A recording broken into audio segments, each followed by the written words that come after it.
الرزق منه لتناول الجنة من باب حسن الخاتمة وإن الحمد لله نحمده ونستعينه ونستغفره ونعوذ بالله من شرور أنفسنا ومن سيئات أعمالنا من يهده الله فلا مضل له ومن يضلل فلا هادي له أشهد أن لا إله إلا الله وحده لا شريك له وأشهد أن محمدا عبده ورسوله يا أيها الذين آمنوا اتقوا الله حق تقاته ولا تموتن إلا وأنتم مسلمون يا أيها الناس اتقوا ربكم الذي خلقكم من نفس واحدة وخلق منها زوجها وبث منكما رجالا كثيرا والنساء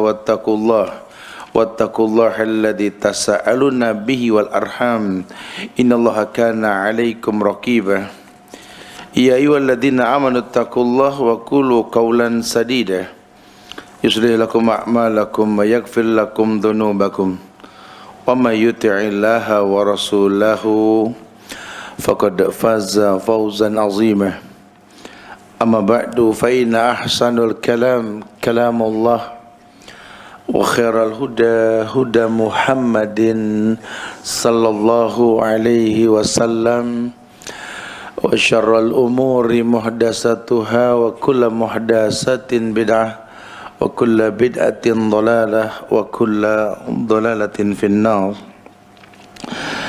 Ma'asyiral muslimin wal muslimat, sidang majelis yang semoga Allah muliakan dunia dan akhirat. Alhamdulillah, kita bersyukur pada Allah, kembali Allah mudahkan kita berkumpul di tempat ini dalam rangka menuntut ilmu, dan kita berharap semoga Allah jadikan niat kita ini menjadi sesuatu yang menyebabkan Allah angkat derajat kita insyaallah. Karena memang dalil menjelaskan seperti itu, yarfa'illahul ladzina amanu minkum walladzina utul ilma darajat. Allah akan angkat derajat yang banyak buat orang-orang yang menuntut ilmu.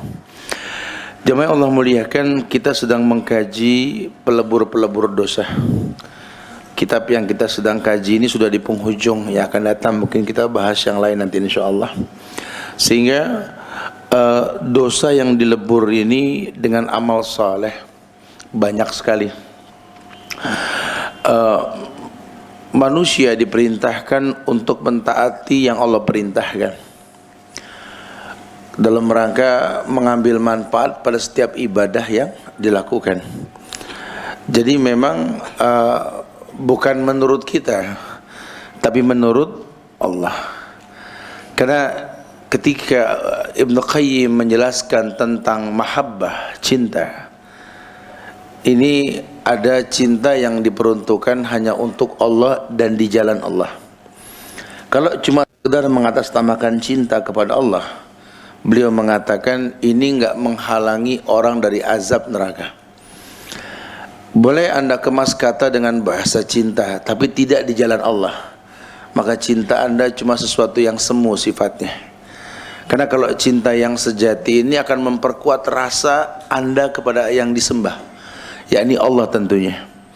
Makanya banyak saran ulama untuk kita mengerti bahwa ternyata memang untuk bisa menstabilkan iman kita kepada Allah dan kita mendapatkan manfaat pada ibadah yang kita lakukan ketika iman itu stabil, itu ulama menjelaskan ada 6.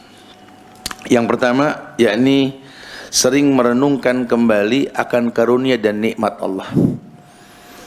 Justru faktor-faktor pendukung stabilnya iman dan manfaat ibadah kita bisa miliki ketika kita membiasakan untuk selalu merenungkan kembali akan karunia dan nikmat Allah. Ya, makanya beliau pun pernah menjelaskan bahwa khalwah adalah perasaan manis yang dirasakan oleh seseorang ketika sendiri. Harusnya kalau orang yang soleh itu ketika sendiri justru dia mendapatkan kehusyuan. Cuma ini malah menghayal yang tidak-tidak. Kenapa? Karena biasa beribadah dilihat orang. Ya, kalau nggak ada orang, sholat nggak berbunyi dah. Allah Akbar, Allah Akbar, Assalamualaikum. Giliran berasa ada yang nepok pundak. Saya nggak bilang nepok pundak itu syariat ya. Cuma kenyataan di masyarakat suka main tepuk pundak aja gitu tuh. Baru mulai kencengan dikit, Allahu Akbar.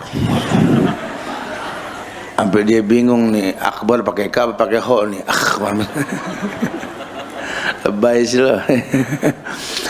Akhirnya ibadah yang dia lakukan ini karena didengar orang, pengen dilihat orang.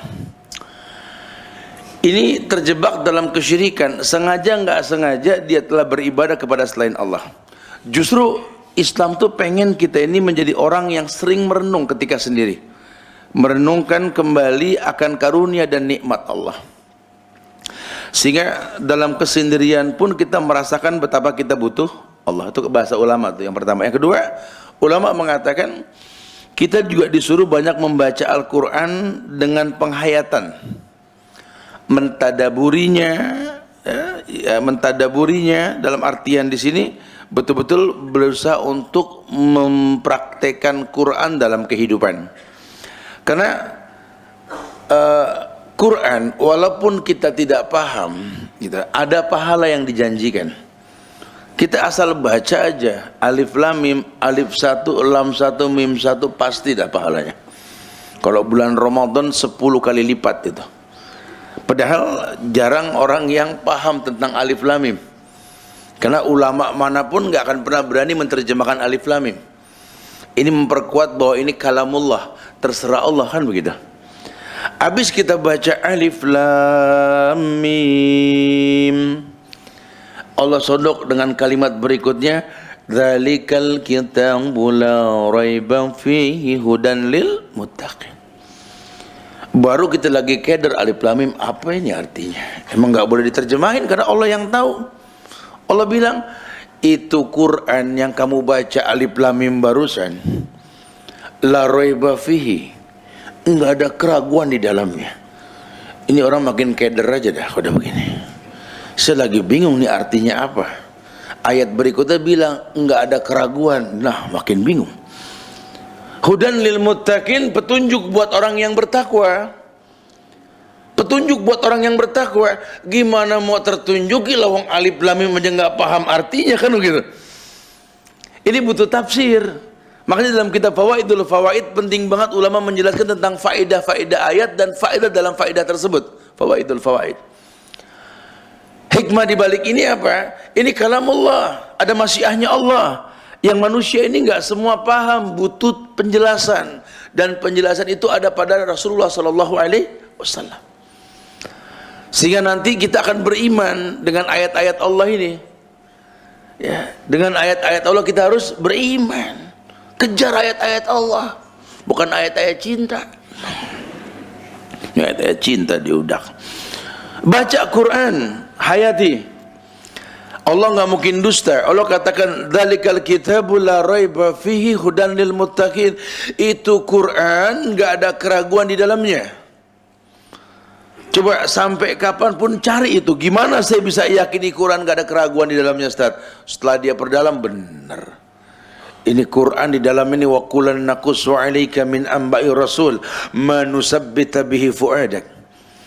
Banyak kisah para nabi dan rasul yang kita nggak pernah ngelihat, cuma masya Allah, bener ya. Aneh pikir aneh doang tat yang merasa begini, ternyata rasul duluan, nabi duluan tuh. Ya, orang lagi puasa kayak menderita banget, merungkut di pojokan.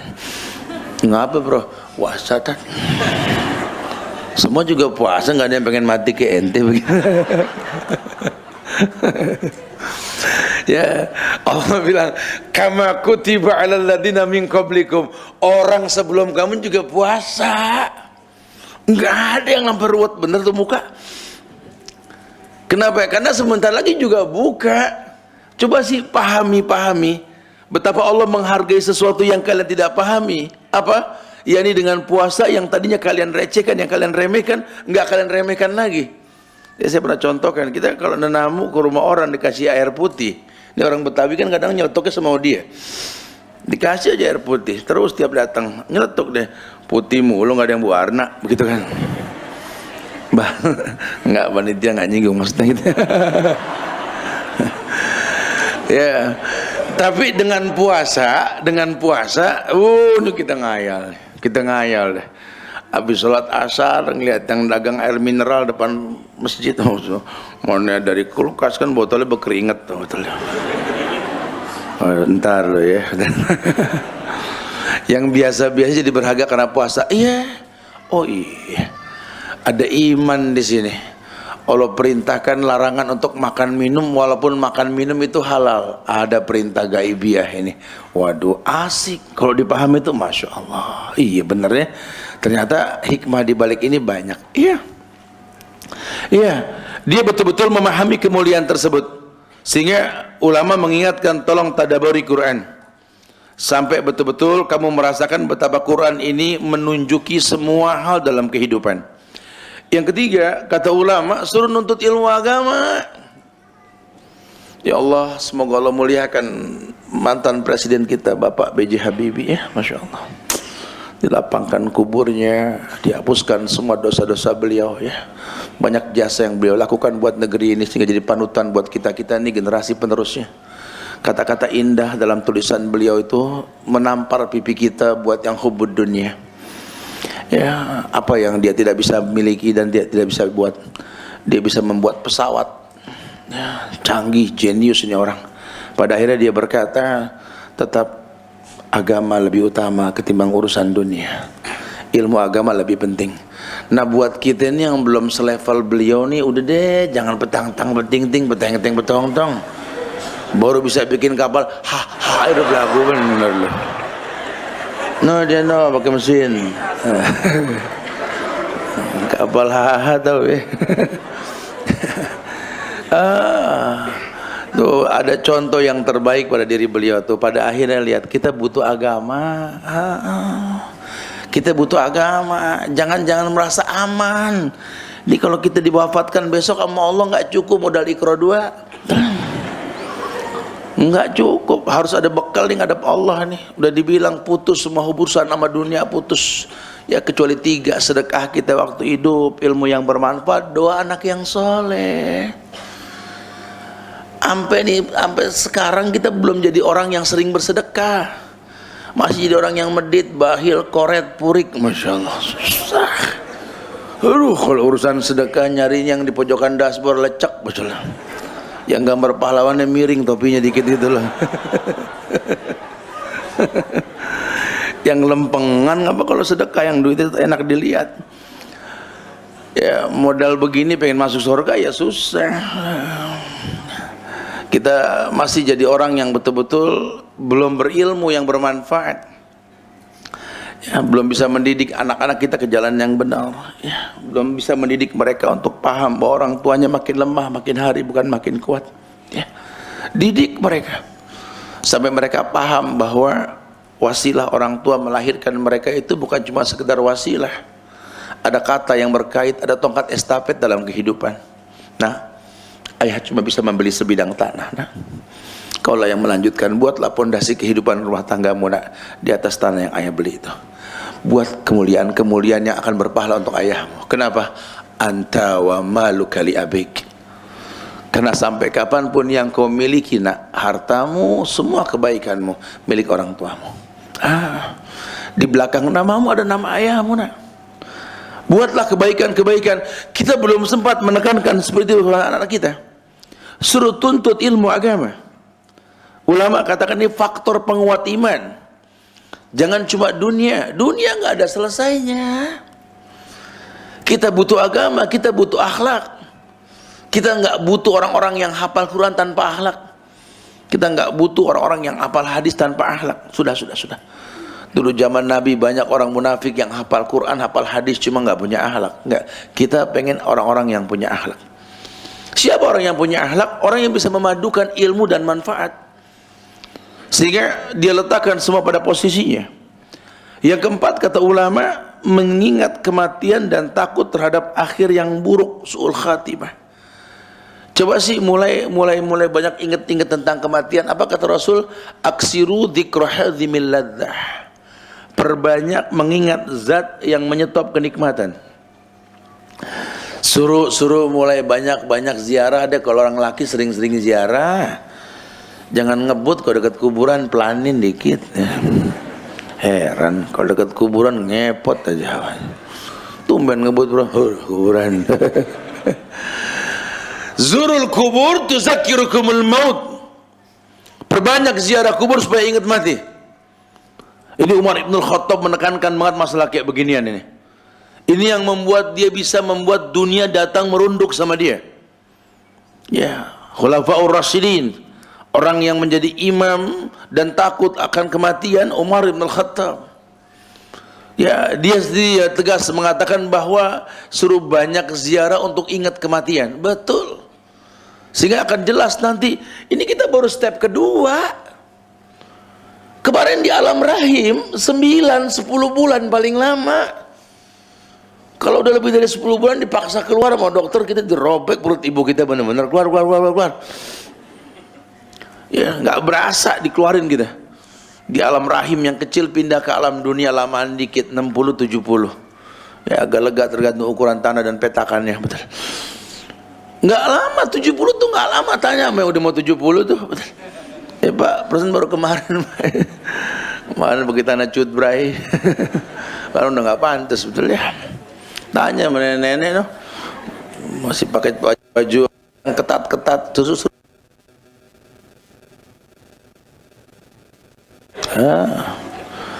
Masya Allah ya. Subhanallah, singkatnya waktu, betul-betul singkatnya waktu. Kita akan masuk ke alam barzah. Ya, lebih lama dikit itu sampai ditiupkan sangkakala. Ini kan nggak tahu berapa juta tahun dalam lubang tersebut. Kita nggak tahu. Ya, dan itu lubang neraka apa lubang surga kita juga nggak tahu. Nah, apakah anak-anak kita mendoakan kita juga belum tahu. Apa mereka sibuk dengan dunia? Iya. Kalau kita didik dunia, ya sudah mereka akan sibuk dengan dunia dia. Nanti ada yaumul ba's, hari berbangkit, ditiupkan sangkakala kita berbangkit semua. Yauma yakumur ruh wal malaikatu saffa la yatakallamuna illa man adzinallahu rahman wa qala shawab. Bangkit kita. Qul fatakhirlah dalam kondisi belum dikhitan, semua orang telanjang datang. Menuju apa? Menuju mahsyar. Macam-macam tuh kondisi orang tergantung di dunianya. Ada yang jalan dalam kondisi terendam keringatnya sendiri. Ada yang terendam oleh air matanya sendiri. Ada yang Allah ganti wajahnya bak binatang. Bahkan ayat mengatakan ada yang dibalik, jalan ngesot pakai muka. Apa mayamsi mukiban ala wajhihi ahda amma yamsi sawiya ala sirati mustaqim. Ya. Ada orang yang ngesot pakai muka. Orang pakai kaki, dia pakai muka. Padahal di dunia dirawat habis kulit mukanya, Masya Allah. Saat itu di jalan pakai mukanya. Lihat, macam-macam karakter orang, dan itu bakal kita rasakan. Entah berapa juta tahun lagi kita di padang mahsyar. Sampai diserahkan kitab. Kalau dari tangan kanan beruntung, kalau dari tangan kiri dari balik punggung kita nggak tahu loh. Menuju syafaat, menuju telaga Rasul, menuju macam-macam, masih banyak tahapan sampai meniti jembatan menuju surga neraka kita. Masih panjang perjalanan hidup. Sekarang di dunia yang baru segini doang udah kita petang-tang, peting-ting, peteng-teng, petong-tong, ya Allah. Ya ini kalau kurang-kurang diingetin, Masya Allah. Suruh banyak mengingat kematian dan takut dengan su'ul khatimah. Yusaru yaumal qiyamah bima mata alaih. Kalian akan dibangkitkan seperti kalian diwafatkan. Dan kita nggak tahu kan. Coba Islam mengatakan wala tamutunna illa wa antum muslim. Kalau bisa jangan sampai wafat kecuali dalam keadaan Islam, tunduk patuh kepada Allah. Ini kondisi sekarang membuat kita banyak berbuat syirik. Politik fitnahnya ini membuat orang banyak berbuat syirik ini. Lihat negeri kita lagi diuji. Kalau orang-orang yang beriman istiqomah nggak ngaruh, nggak saling menyalahkan, dia tahu ini ujian. Dia tahu ini ujian, la yukallifullahu nafsan illa wus'aha. Kalau tauhidnya betul, dia pegang Allah nggak bakal bohong. Allah nggak bakal uji manusia, bangsa dan lainnya dengan ujian yang dia nggak sanggup. Pasti sanggup. Cuma yang jadi masalah siapa yang sanggup? Orang yang kenal Allah. Orang yang kenal Allah. Siapa orang yang kenal Allah? Orang yang betul-betul memahami Allah dengan cara yang baik. Sehingga kalaupun dia beribadah, dia tahu akan berdampak positif dalam kehidupannya. Yang kelima, kata ulama, suruh bervariasi lah dalam beribadah. Gak monoton. Jadi semuanya dilakukan kalau ada syariatnya. Sholat, yuk sholat. Puasa, puasa.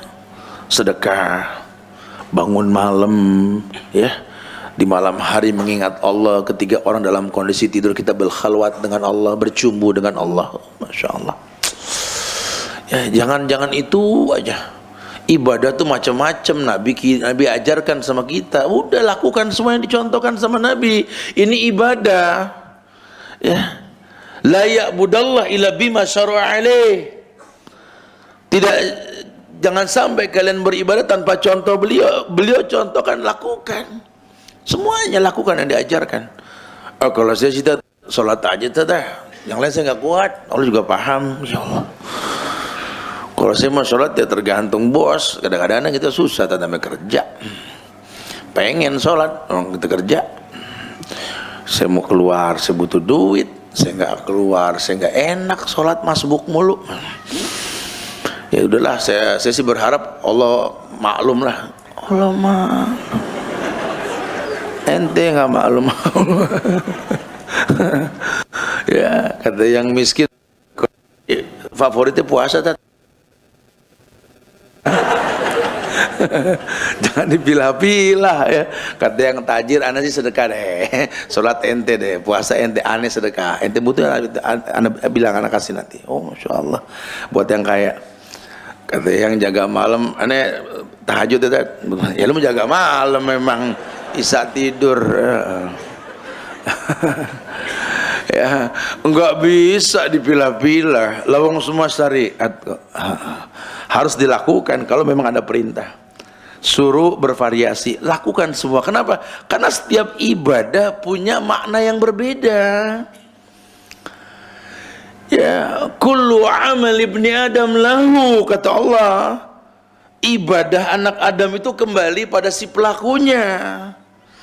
Kalau anda renungkan setiap sholat, setiap puasa, setiap sedekah, semua ibadah.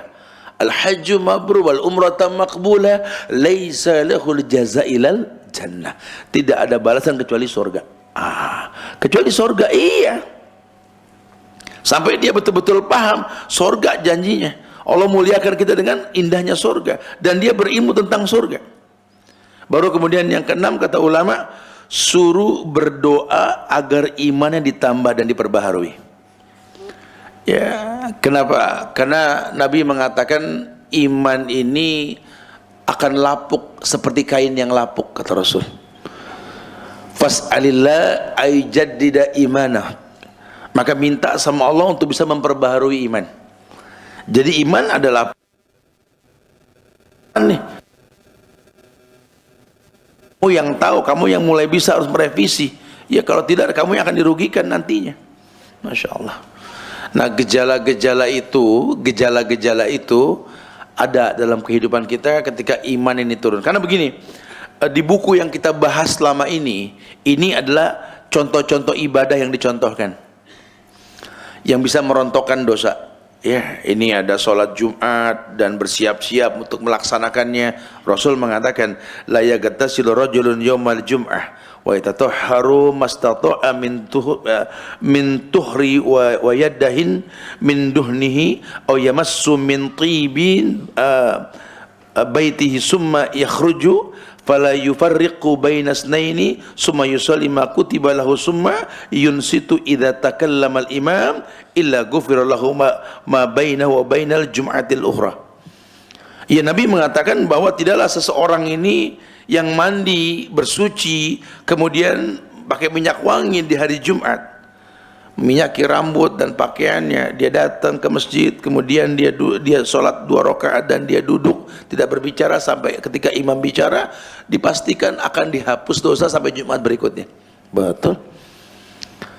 Anu udah begitu mulu, Dad. Cuman kok masih ringsang aja hidup. Kayaknya nggak nyaman ya. Kayak apa, maisatan donka gitu loh.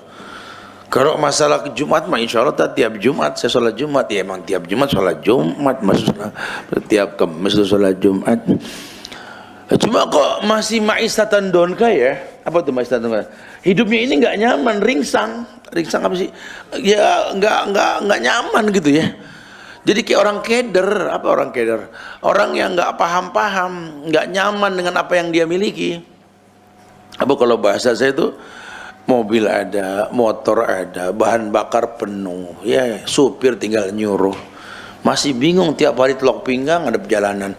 Kemana ya? Ya Allah, lu kemana?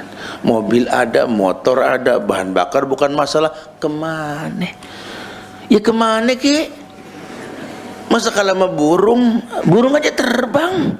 Ente ngayap ngelinter aja di rumah. Dapur, kasur, sumur, dapur, kasur kayak wirid. Masya Allah. Keluar fasiru fil ard wabtagu min fadlillah. Cari keutamaan Allah. Huwallazi ja'ala lakumul arda dhalulan famsu fi manakibiha. Allah telah bikin bumi ini datar buat kalian, wahai laki-laki, wahai wanita, wahai manusia. Bumi ini datar sudah. Allah perintahkan seperti itu. Coba jalan di muka bumi. Ini manusia bisa, yang dilakukan oleh makhluk semua bisa. Manusia bisa berjalan, bisa berlari, bisa melompat, bisa naik motor, mobil, naik pesawat, bisa. Manusia bisa semuanya, jangan bingung. Nikmati ayat-ayat yang tersirat. Kalau memang lupa baca ayat yang tersiratlah. Masa nggak paham Allah suruh ngelihat langit ditinggikan? Wa ilas samaa'i kaifa rufi'at. Masa nggak paham sih maksudnya? Emang Allah ngomong gitu maksudnya apa? Lihatlah bagaimana langit ditinggikan. Mikir. Tuh lihat langit tinggi tak bertiang tuh. Lihat Allah tuh nyiptain itu.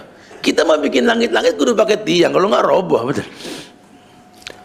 Allah mah nggak perlu lihat, supaya kamu nggak sombong dengan bangunan yang kau buat. Nggak aman kamu itu, nggak seperti orangnya Fir'aun yang bikin piramid udah paling jaya, betul lah.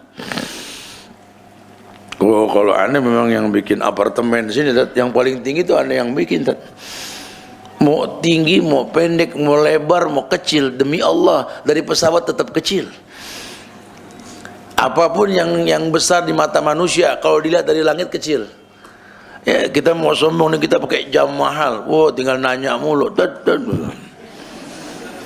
Suruh naik pesawat, lihat dari atas, lihat nono jam gue yang mahal. Nggak kelihatan.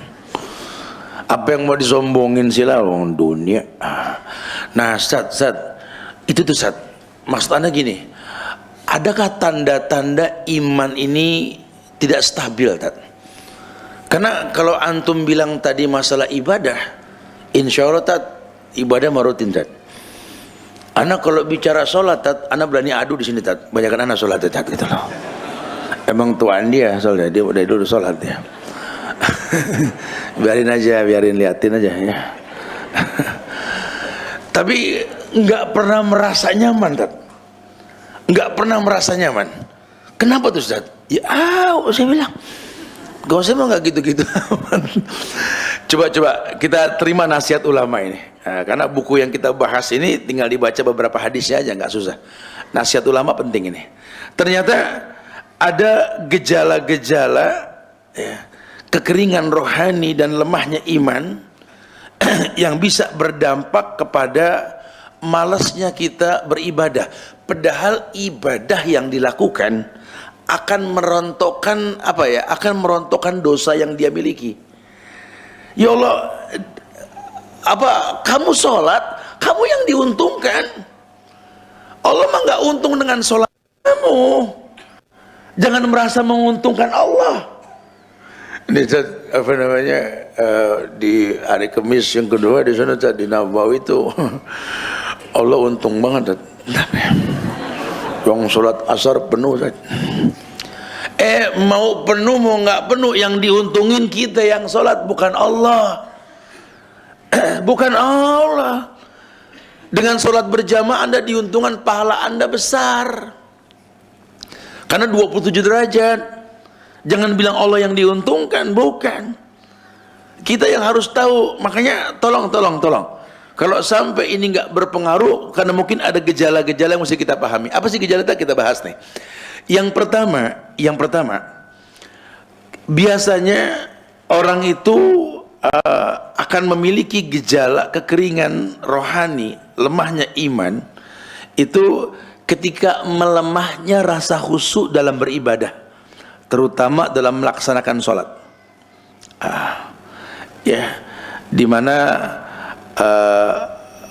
ulama memberikan kabar kepada kita untuk kita tahu ini sudah sudah menampakkan kelemahan tersebut, melemahnya rasa khusyuk.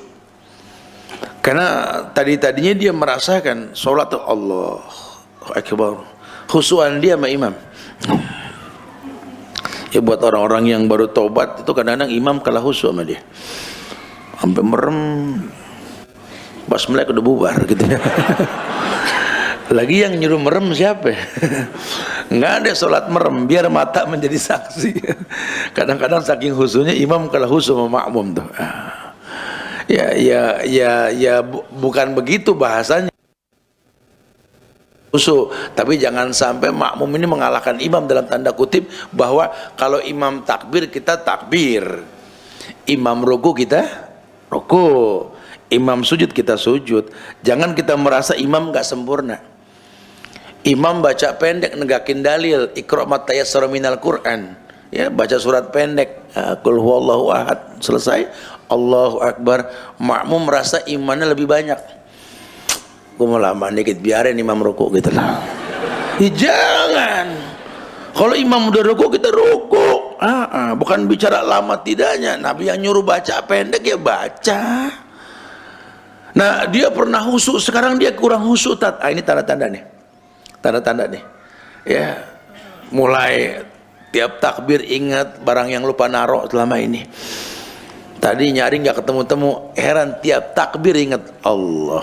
Ya Allah, di atas TV, Masya Allah. Lupa, gue batal salah, nggak batal gimana? Padahal sih nggak boleh kayak gitu, kita nggak boleh. Apalagi kalau kita ini kadang-kadang sadarnya ketika kita sudah sholat, udah sholat baru ingat, ya Allah tadi batal. Jadi imam, kalau kita keluar apa kata dunia, kita nggak keluar nggak enak sama malaikat lagi ngeliatin aja, betul nggak? Ya nggak usah malu, emang anda batal pindah, tarik satu orang gantiin. Ya kalau anda sholat jadi imam batal, biar kata dikit ya batal. Umar bin Khattab paling nggak malu tuh, lagi sholat dia batal, dia tarik sahabat gantiin dia. Selesai sholat jadi makmum kembali, dia di atas mimbar dia ngomong, tadi saya buang angin, saya kentut, saya batal. Tuh khalifah nggak malu. Kenapa? Karena sholat, biar sedikit batal. Ya mimpin gitu, kalau kira-kira memang kita nggak seperti yang dijanjikan, ya batal, ya udah mundur, jangan tunggu dimundurin. Ya ilahi Rabbi subhanahu. Jadi dikit juga batal. Panjang ini urusannya nih. Yang kedua, merasa keras hati. Maksudnya apa merasa keras hati di sini, Tat? Ya hatinya nggak gampang dapat hidayah. Harusnya kan orang tuh kalau yang hatinya baik itu kan gampang diberikan hidayah. Kenapa? Karena mungkin memang hidupnya nggak talbis, walam yalbisu imanahum bizulmin ulaika lahumul amnu wa hum muhtadun. Orang kalau hidupnya nggak talbis, ulaika lahumul amnu wa hum muhtadun, Allah akan kasih tentram jiwa, gampang dapat hidayah. Atau orang yang bersungguh-sungguh, walladzina jahadu fina lanahdiyanahum subulana. Orang yang bersungguh-sungguh fina di jalan kami kuberikan hidayah. Gampang. Ini enggak, Ustaz. Enggak gampang dapat hidayah. Ditunjukin juga tahuan dia. Enggak gampang. Padahal kita kalau mau ngomong ilmiah asik bro. Kita berbuka diri nih, ya. Kritik aja, oh jazakallah. Asal kritikan ilmiah. Syukran masukannya akhi. Mengemas cara untuk menyampaikan kritikan itu penting. Ya, sadar diri. Emang kita manusia, nggak ada yang sempurna. Ya, jangan pernah merasa kita ini nggak pernah salah.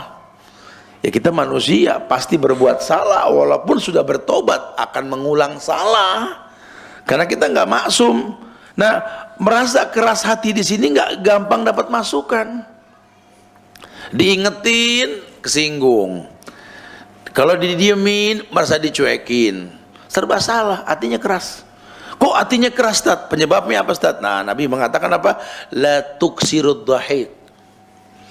Jangan banyak ketawa. Inna kasratad dhahik tumitul qalbi. Karena banyak ketawa itu bisa membuat hati ini mati. Ya, bukan berarti terus kita nggak mau ketawa. So, lu ngapa lo? Gue takut hati gue mati gitu. Ketawa boleh, jangan diatur. Memang ketawa kan spontan. Kalau memang dia bisa bikin ketawa, ya ketawa, asal jangan bohong. Ya, kalau kan Nabi juga ketawa, tapi pada porsinya. Beliau ketawa ngelihat orang tua menangis karena nggak paham di akhirat nanti nggak ada orang tua. Ketawa Rasul. Ya karena lucu aja, boleh. Bukan dibikin-bikin. Menangis juga sama. Begitu, artinya semua pada fitrahnya, silakan. La tuksirul kalam bi ghairi zikrillah, inna kasratal kalam bi ghairi zikrillah qaswatun lil qalbi wa inna ab'adan nas indallah al qalbul qasi. Jangan banyak ngomong tanpa zikir di dalamnya, karena banyak ngomong tanpa zikir membuat hati keras. Dan sejauh-jauh manusia di akhirat nanti dari Allah itu yang hatinya paling keras. Ya, boleh kita ngobrol gini, boleh kita dialog, asal banyak zikir. Ayat disampaikan, hadis disampaikan, nggak paham kita dialog, begini boleh. Tapi kalau cuma buat stand up komedi, ketawa ketiwi, jangan. Ya. Mendingan stand up dakwah, biar sebentar hadis yang disampaikan. Itu lebih baik. Ya, yang ketiga, gejala tersebut nggak tahu kita merasa gak nih? Mudah-mudahan sih enggak ya. Yang ketiga, tidak ada pengaruh dan interaksi apapun pada dirinya jika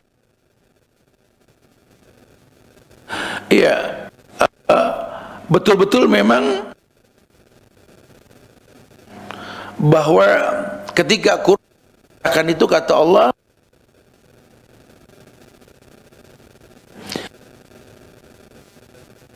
zadatu imanan. Allah tambahkan iman kalau ditambahkan ayat yang dibaca sama mereka. Iya. Tapi ini enggak. Mana kalau ditambah ayat dia nggak ada nama imam. Kalau orang beriman itu disebut nama Allah bergetar dari mulai Allahu Akbar, Allahu Akbar, udah bergetar. Ya. Wajilat qulubuhum. Dibacakan ayat zadathum imanan, nambah iman. Dia azan nama Allah yang disebutkan, ayat dibacakan kan ditambah, tambah makin panjang ayat makin asik. Makin tambah imannya kalau betul-betul orang yang beriman. Tapi kalau orang yang kurang baik imannya, enggak. Gejala ini sudah mulai nampak sekali. Enggak bergetar hatinya disebut nama Allah. Padahal, ya Allah, antum perhatikan kalau di Mekah, Madinah, negeri-negeri Islam itu ya, khusus di sana lah yang paling sering. Antum bisa lihat di atas gunung ada bacaan Allah tuh, di Uhud ada bacaan Allah di atas. Banyak yang curi-curi star dapat pahala. Karena kalau ngelihat Allah di atas gunung, ya Allah, bukan berarti Allah itu bukan Allahu Akbar. Betul ya, gunung ditinggikan, nanti di akhirat seperti habaan mansuro, debu yang berterbangan. Wa ilal jibali kaifa nusibat. Lihat-lihat bagaimana gunung ditinggikan. Iya, kadang-kadang di dinding-dinding tebing ada bacaan subhanallah walhamdulillah, supaya kita banyak berzikir. Karena memang ada ayat yang mengatakan yadhkurunallaha qiyaman wa qu'udan wa 'ala junubihim wa yatafakkaruna fi khalqis samawati wal ard. Rabbana ma khalaqta hadza batilan subhanaka faqina adzabannar. Ya.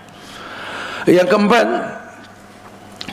Melemahnya kemauan untuk mendatangi majlis-majlis ilmu yang dapat mengingatkan pada hari akhir atau pada akhirat. Nah, melemahnya kemauan untuk mendatangi majlis-majlis ilmu. Ada kau lagi rajin, dat, masya Allah. Pengajian mana yang ada nggak datengin, dat? Sampai ustadznya apa? Dia lagi, dia lagi.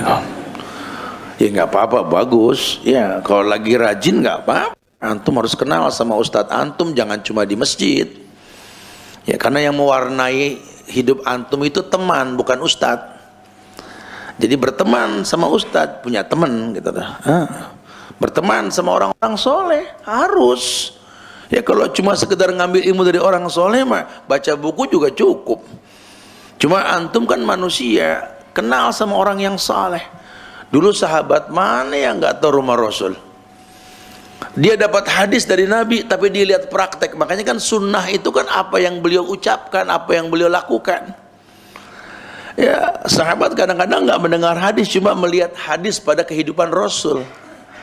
Lihat bagaimana Rasul, ya, lihat rumah tangga Rasul, lihat Rasul dengan anak-anaknya, lihat. Supaya kita tahu. Nah, kalau kamu berteman sama orang-orang seperti itu, kamu akan terwarnai gitulah. Ya, kalau sudah mulai melemah kemauan mendatangi majlis ilmu, ini ada masalah berarti. Padahal kata Allah apa? Yarfa'illahu alladhina amanu minkum walladhina utul ilma darajat. Ini ada ayat yang mengatakan apa? Ayat lain yang mengatakan bahwa hal yastawil ladina ya'lamuna walladhina la ya'lamun. Apa sama orang yang berilmu dengan yang enggak berilmu? Kata Allah, sudah pikirin, jawab sendiri. Ya beda. Orang kalau berilmu ya lebih pede. Kenapa? Karena nggak khawatir ada penuntun dalam hidup. Al ilmu qabla al qaul wal amal. Makanya dia nggak males. Orang-orang dulu jalan kaki buat ngomong hadis berapa ribu kilometer tuh Imam Bukhari. Berapa ribu gurunya. Kita nggak usah jalan kaki diboncengin, masih males. Ada aja alasan lu ngaji gak? Lu ntar lagi pada ngilu udah kaki nih, Masya Allah. Ada aja alasannya. Ya kalau mau ngaji gue boncengin, udah hantar kamar dah. Innalillah. Ya ini gejala nih. Yang kelima, air matanya kering, tidak menangis karena takut kepada Allah. Air matanya kering, susah banget nangis. Udah saya kucek-kucek, tat mau sholat merah memerah, nangis mah enggak. Nangis bukan dibikin-bikin, bukan. Emang nangis kan apa ya, ada alasannya. Ada alasannya. Kenapa kamu menangis? Ya karena ayat ini menyentuh. Siapa yang enggak menangis mendengar ayat-ayat yang betul-betul mengingatkan tentang bahayanya neraka? Takutlah, bayangin ya. Imamnya lagi Masya Allah bang, nggak saja ikut-ikutan nangis. Nangis memang penyakit, nangis sesuatu yang menular. Kadang-kadang orang nangis kita ikut nangis. Nangis juga, lu nangis juga, nggak tahu. Kirain paham, nggak tahu dia nangis. Ada yang ketawa-ketawa begitu, ketawa juga suka menular. Orang geli ketawa, kita ikut-ikutan ketawa. Ada apa sih? Ada apa sih? Kirain paham. Tapi jujur kata ulama, kalau udah air mata kering, tidak menangis karena takut kepada Allah, hati-hati. Ini mata udah mulai susah nangis nih. Ya. Harus cari selah gimana caranya supaya bisa nangis lagi. Karena dulu gampang banget nangis, dengar aja nangis, ngelihat imam nangis. Enggak setiap imam sih dia nangis, yang baca panjang doang dia nangis. Ya lama ada urusannya kata. Yang keenam, yang keenam, tidak ada rasa penyesalan, ya, terabaikan ketaatan seperti sholat atau membaca Quran, karena terabaikannya sholat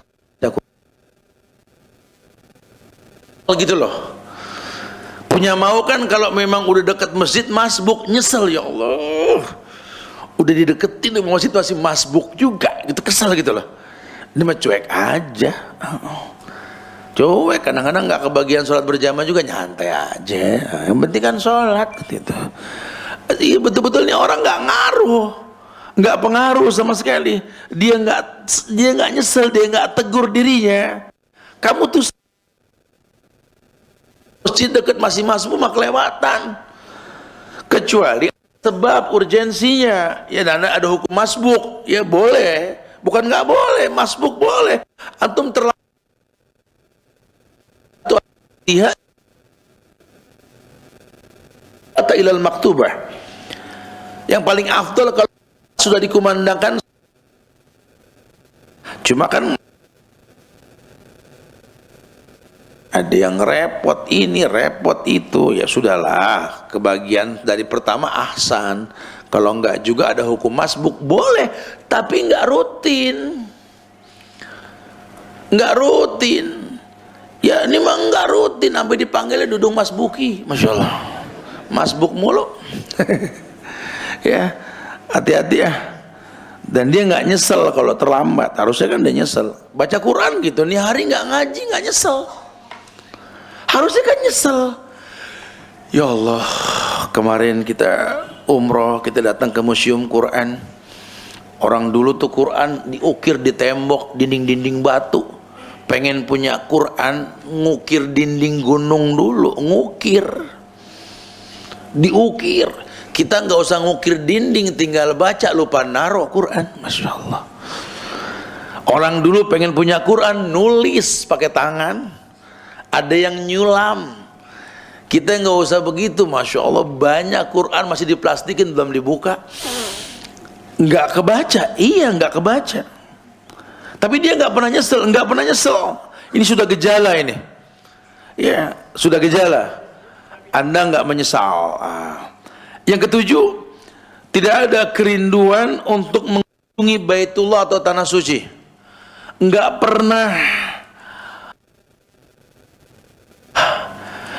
pernah rindu dengan Nabawi yang dijanjikan 100.000 pahala, 1.000 pahala, dia enggak rindu sama sekali. Padahal harusnya punya rasa itu loh. Karena dia ibadah menghadap kiblat, pengen lihat kiblat Baitullah, harusnya begitu. Nggak rindu dia. Ya, orang kalau yang namanya seneng, waduh, haji 11 hari, aduh saya pengen yang reguler dah, yang 40 hari ya.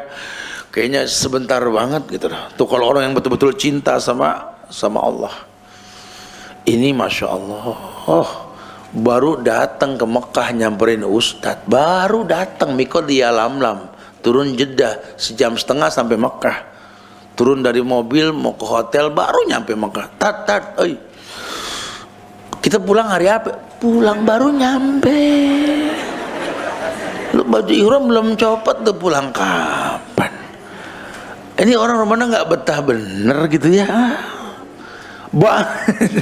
Bukan nggak banyak, bukan seneng lihat Ka'bah, harusnya kan sedih. Jamaah sekalian, besok adalah hari terakhir kita di Mekah, kita akan menuju Madinah.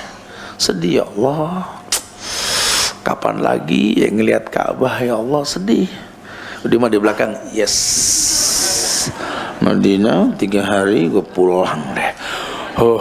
Di Arab nggak ada bala-bala, makanan yang dia bikin bala-bala. Aduh, sampai di Mekah yang diayalin gorengan, Masya Allah. Ampun dah. Ya, orang udah dibilang kalau di Arab jangan nyari makanan, biar makanan namanya mirip, rasanya beda. Karena memang nggak sama, ya. Ini orang nggak kangen sama Ka'bah. Yang kedelapan, terhentinya aktivitas membaca Quran dan ziarah kubur. Kalau tadi kan dia nggak baca, ini memang berhenti kebiasaan bacanya. Padahal dia punya kebiasaan kalau habis sholat selembar 2 lembar dah. 5 kali sholat kan 10 lembar, setengah juz, lumayan. Berarti kan 2 bulan bisa hatam, gitu kan? Karena 1 juz itu kan 20 halaman Quran Madinah. Iya. Kebiasaan itu sudah hilang. Dia nggak baca Quran. Apalagi yang namanya ziarah kubur, udah males dah. Salah paham tentang ziarah kubur. Ziarah kubur, emang ziarah kubur. Disyariatkan, ada aturannya. Datang ke makam itu baca doa, ngucap salam dulu. Jangan nginjek kuburan, jangan ngelangkain kuburan, jangan duduk di atas kuburan. Jadikan antara kamu kuburan kiblat, berdoa ngadep kiblat, bukan muterin kuburan. Ini orang jarak kubur ngaco, muterin kuburan, semua ngadep kuburan berdoa, ngadep kiblat, ngadep kiblat. Coba semuanya kita ke kuburan ayah. Nah, ini makam ayah, kita di sini ya, karena kiblat di sana, semua ngadep kiblat. Itu yang betul. Habis doa mau muter silakan. Tapi kalau doa menghadap kiblat, bukan menghadap kuburan. Ada aturannya. Ini sudah males. Ini gejala iman turun kalau sudah begini. Ya, yang ke-9, gejala itu tampak ketika berlebih-lebihan dalam melakukan perkara-perkara mubah, menganggap enteng yang syubhat. Ya, menganggap enteng yang syubhat. Jadi kalau untuk perkara yang mubah, waduh, ya kita belanja mubah, kita makan mubah. Cuma kalau makan mulu ya haram. Hidup ini bukan buat makan. Jangan dirubah mindsetnya. Lihat batas keperluan dan over. Hati-hati nih gejala nih. Yang syubhat dicuekin. Udah dia nggak perhatiin masalah syubhat. Ya kan, syubhat kan nggak haram, boleh-boleh aja Ustaz. Betul kata ulama. Cuma kata Rasul. Tapi kan memang nasihat ulama, Nabi yang mengatakan menjauhkan syubhat kan baik. Ada yang halal ngapa jadi yang syubhat yang dikerjain? Kecuali nggak ada yang halal, yang syubhat boleh. Sekarang yang halal banyak, kenapa yang syubhat? Ini merek-merek kopi banyak, tapi ikhwan kita pada buka usaha kopi. Ikhwan deh yang jelas. Ngapa jadi yang nggak jelas? Yang jelas punya non muslim. Bukan nggak boleh minum kopi, boleh. Cuma kan kita nggak tahu pengolahannya. Sekarang kita punya teman yang mengelola satu rumah makan, kafe atau apa. Kita tahu agamanya. Kan ada keberkahan untuk orang-orang yang baik agama ketika dia menjual sebuah produk kan. Ayo dong, duluin. Kecuali kalau nggak ada hukum asalnya kopi, merek apapun boleh. Karena kopi. Cuma kan kita nggak tahu pengolahannya, karena ada yang syubhat juga. Kita nggak tahu, ya kita nggak paham. Kalau kopinya sih halal, mungkin campurannya, mungkin cara jual belinya, kan macam-macam. Ya sekarang ada ikhwan kita buka, ikhwan dia duluin. Ulama itu kalau makan di sebuah restoran bukan cuma rasa, yang punya siapa itu yang dia kedepankan. Karena yang dia ambil berkahnya bukan cuma sekedar rasa. Kalau kita kan bicara rasa, berkah nomor 18. Ini yang salah ya. Ini yang salah. Yang terakhir yang ke-10, ya ini yang nampaknya jelas banget nih. Iman itu sudah mulai turun, gejala yang ke-10 ini mencari dan khutbah. Ya, kalau sudah mulai punya itu nyari yang cepat. Sudah di mana bro? Kita kecil kan? Iya. Cuma nggak apa-apa udah. Lu di mana? Gue sono, jauh tapi cepat. Begitu dia bilang. Ini yang udah begini hati-hati ini bakal di sliding malaikat nah begini. Iya, kalau mau jalannya ke pojokan Jawa Barat banyak yang khutbah pakai bahasa Arab noh. Yang kadang-kadang kita pikir baru mukadimah udah selesai lah, cepet amat ini. Justru khutbah Jumat itu kan id. Kita dari Jumat dinasihatin sama ulama. Momennya tepat hari Jumat, khutbah khotib berbicara nasihat buat mustami'. Kesempatan kita banyak berbuat kebaikan. Ya, jangan cari yang cepat. Terawih gitu, terawih begitu. Udah dibilang sholat malam yang paling afdol, yang paling lama berdirinya. Yang laku mah masjid cepat, yang lama kurang. Nggak seperti dulu ya, udah mulai banyak masjid-masjid yang satu juz sudah mulai masya Allah. Mudah-mudahan jadi baiknya.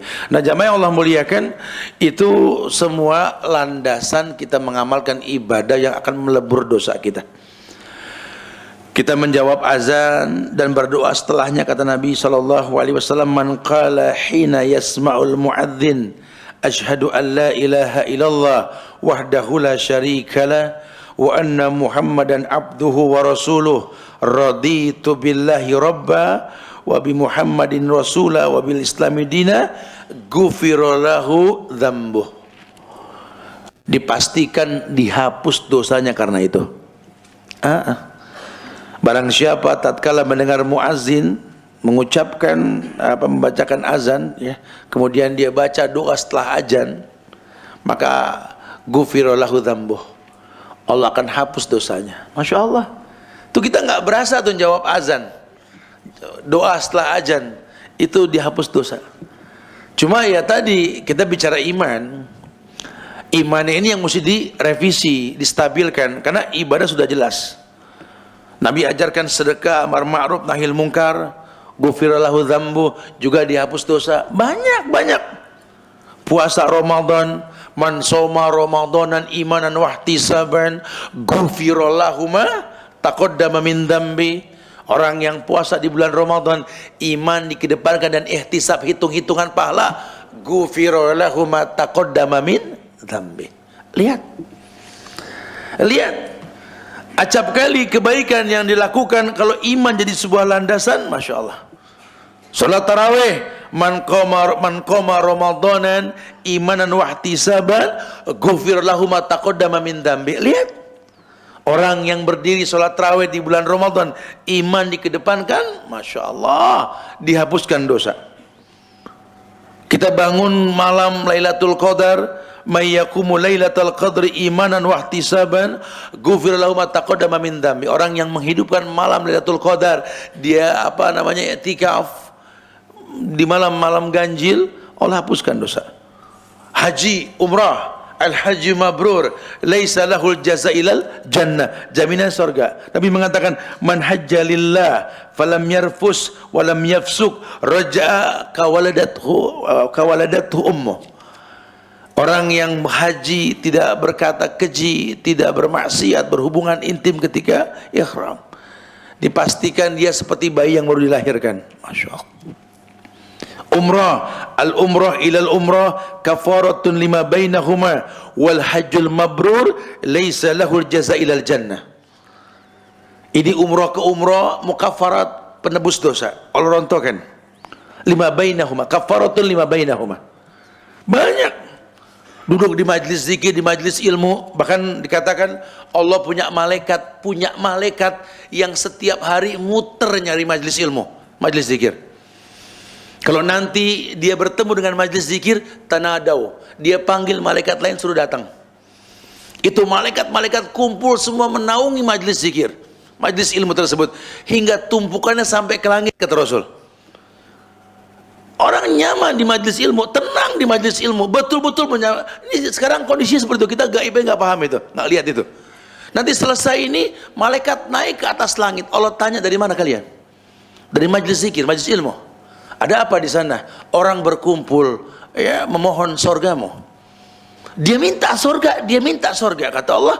Bukankah dia nggak tahu sorga? Nggak tahu aja minta. Gimana kalau dia tahu sorga? Dia akan memohon rahmatmu ya Allah. Dari apa? Dari yang namanya neraka. Kenapa? Takut. Emang dia takut sama neraka? Pernah lihat neraka? Belum lihat udah takut. Gimana kalau dia lihat? Dia akan minta ampun kepadamu ya Allah. Kata Allah begini, kabarkan kepada orang-orang tersebut rahmat dan ampunanku untuk mereka. Ya Allah, kata malaikat, ada juga yang duduk di majlis tersebut dalam kondisi berdosa, dan dia nggak niat datang, cuma lewat temennya ngajak dan dia duduk nggak sengaja di situ. Kata Allah, dia pun dapat seperti yang didapat yang lainnya. Diampunkan, dikasih rahmat, padahal nggak niat datang. Tuh, gue bilang apa tuh? Gue ngajak lo itu maksudnya. Lo nggak usah paham, Ustaz ngomong, duduk aja, diam aja situ. Masya Allah, nggak berasa sejam kita ngobrol, kita dialog dulu deh. Ada yang mau ditanyakan silakan, fadlu. Nah.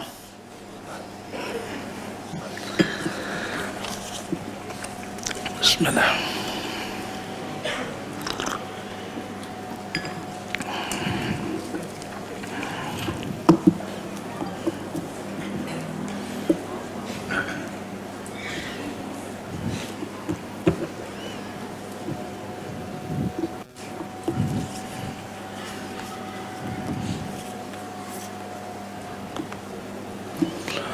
Assalamualaikum Ustaz. Apakah sakitnya seorang hamba merupakan kasih sayang Allah sehingga Allah melebur dosa-dosanya? Apakah termasuk dosa besar yang dilebur? Wallahu alam bissawab. Ya, kalau dosa besar ini butuh taubat.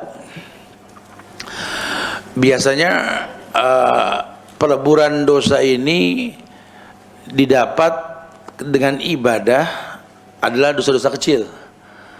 Begitu syarah Ibnu Hajar ketika beliau mensyarahkan Sahih Bukhari. Jangan terkecoh bahwa yang dihapuskan oleh Allah itu adalah dosa-dosa kecil. Sementara kalau dosa besar ya dia butuh tobat. Dan tobat ini membuat akad sama Allah. Apa akadnya? Enggak mengulang lagi. Dia enggak mau mengulang lagi. Makanya yang harus dia paham ini bagaimana dia bisa memohon ampun kepada Allah, ya. Coba jangan sampai meremehkan dosa. Ini saya kasih bukunya nih. Dosa-dosa yang dianggap biasa. Mudah-mudahan enggak mengulang dosa-dosa tersebut. Assalamualaikum Ustaz. Ustaz, saya kalau lihat orang lain mau berangkat haji umroh, saya iri, Ustaz. Saya ingin terus ke sana, iri. Saya ini dosa apa enggak ya, Ustaz?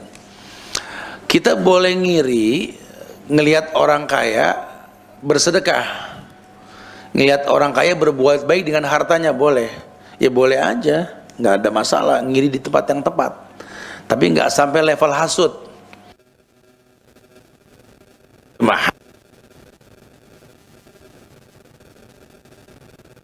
Jelek nih hatinya nih.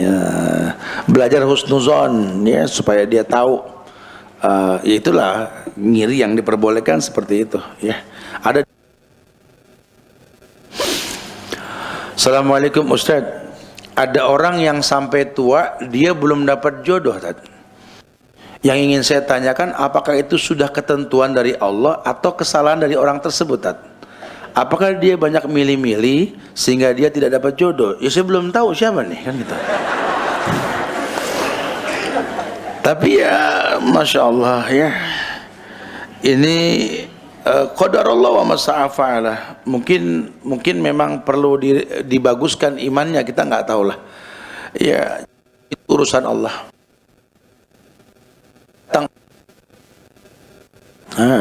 Barang diobral, kalau orang mah jangan. Ya, kalau memang di dunia kita nggak dapat, di akhirat Allah siapkan pasangan yang baik nanti insya Allah ya. Jadi nggak usah khawatir. Tapi kalau ada orang baik ya jangan dipilih-pilih. Bismillah udah. Mudah-mudahan jadi yang terbaik buat dia insya Allah ya. Sambil menanti calon tersebut. Nah, saya kasih buku nih, merapikan sholat wudhu. Assalamualaikum Ustaz. Lebih baik yang mana Ustaz? Ya nggak tahu yang mana dong. Saya nanti. Kita sering umroh atau kita mengumrohkan orang lain, Ustaz? Ya kedua-duanya boleh sebenarnya. Antum sering umroh asal niatnya apa gitulah. Atau antum kasih kesempatan orang yang lebih soleh dari antum untuk umroh pun pahala dia pahala antum. Kedua-duanya diperbolehkan, nggak ada masalah. Semoga Allah jadikan antum orang yang ikhlas dan tidak riya dengan ibadah antum tersebut ya, insyaallah. Assalamualaikum. Bagaimana caranya agar saat ibadah dapat kembali khusyuk, Ustaz? Tadi kan udah disampaikan tuh ya, ada 5-6 cara tadi ya. Yang salah satunya kita menghadirkan iman dalam ibadah kita. Keumuman dalil tentang iman kan yazid wa yanqus, naik dan turun. Selain itu rapikan wudhu, rapikan niat, ya macam-macam lah. Ini ada meneladani sholat Rasul, nanti dilihat di bukunya. Assalamualaikum Ustaz, saya pensiunan salah satu bank konvensional. Sekarang ini saya masih menerima uang pensiun tiap bulan, Ustaz. Walaupun jumlahnya tidak banyak. Yang ingin saya tanyakan, apakah uang pensiun yang saya terima itu ada unsur riba? Ya jelas, karena kan pengolahan dari bank riba. Kecuali harta yang sebelumnya didapat, khalas. Dulu dia belum berilmu mendapatkannya. Kalau sekarang sudah tahu itu bank konvensional kan, maka ambil saja, alokasikan ya, cari yang halal. Sudah jelas nggak boleh ya. Kalau yang dulu gimana, sudah gugur hukum, antum nggak tahu. Sekarang sudah tahu, harta uang pensiun ini jangan diambil. Ya, semoga Allah jadikan antum selamat. Yang kasih buku jadi golongan orang-orang yang. Ustaz, apakah ada doa khusus untuk mendoakan suami yang malas beribadah, Ustaz? Ya ada, doanya sih sama aja. Rabbana hablana min azwazina wa zurriyatina qurrata a'yun waj'alna lil muttaqina imaman. Itu doanya, itu minta yang terbaik buat pasangan hidup. Doanya nggak banyak model, itu salah satu doa yang disuruh doakan dia. Cuma mungkin cara doanya aja tergantung kondisi batin. Kalau lagi tenang, Rabbana hablana min azwazina. Kalau lagi pegal, Rabbana hablana min azwazina.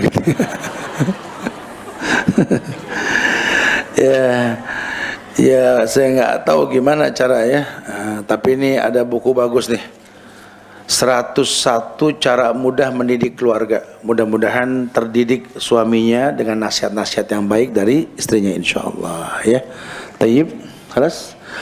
Ya khair, karena mendung kayaknya mau ke Bogor, khawatir hujan ya. Insyaallah mudah-mudahan manfaat yang disampaikan ya. Minta maaf pada kekurangan, kesempurnaan hanya milik Allah. Ya, minta maaf pada kekurangan. Jaga ukhuwah di antara kita, jangan bosan saling mendoakan. Doakan diri kita, keluarga kita, doakan negeri kita Indonesia tercinta ini agar dijaga ukhuwah kebangsaannya, agar jauh dari perpecahan, agar diberikan hidayah para pemimpinnya insyaallah ya. Dan jadi baldatun thayyibah wa rabbun ghafur. Sekali lagi jaga ukhuwah di antara kita. Wallahu musta'an. Kita tutup dengan kafaratul majelis. Subhanakallahumma bihamdika asyhadu an la ilaha illa anta astaghfiruka wa atubu ilaik. Assalamualaikum warahmatullahi wabarakatuh.